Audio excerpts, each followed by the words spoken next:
między nami wiele ciszy i bardzo mało słów. Słów więcej lękam się usłyszeć i powiedzieć mu.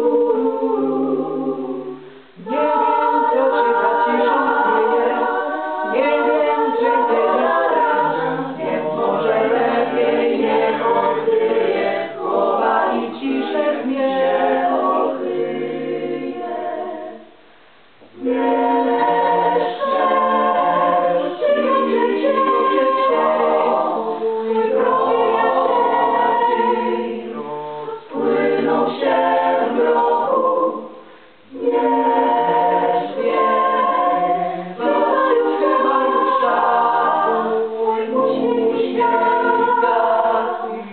Smutno jest wokół, na wierzch otworzę cichutko drzwi i nie zobaczysz, jak ciężko mi, jak